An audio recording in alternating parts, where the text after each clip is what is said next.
Katamarayudu cinema shooting మొదలైనప్పటి నుండి ప్రేక్షకుల్లో, ముఖ్యంగా జనసేనాని అభిమానుల్లో ఎనలేని క్రేజ్ నెలకొంది.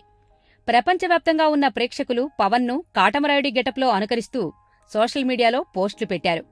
ఇప్పుడు పరిస్థితి చివరి ఘట్టానికి చేరుకుంది. ఇక స్టార్ హీరోల సినిమాలు రిలీజవుతున్నాయంటే ప్రైవేటు కంపెనీల హడావిడి అంతా ఇంతా కాదు. తమ ఉద్యోగులకు సెలవు ఇవ్వటం చూస్తున్నాం.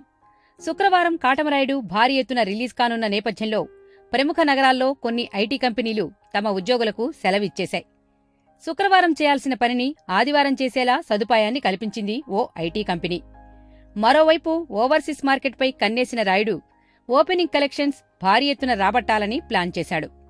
ఇందులో భాగంగానే 2 రోజుల కిందటే కాటమరాయుడు ప్రింట్స్ యుఎస్కి వెళ్లినట్లు సమాచారం. దీంతో అనుకున్న టైంలో రాయుడు షోలు పడనున్నాయి.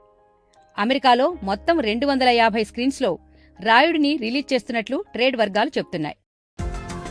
ఈ వీడియో గనుక మీకు నచ్చినట్టయితే లైక్ చేయండి, షేర్ చేయండి, సబ్స్క్రైబ్ చేసుకోండి.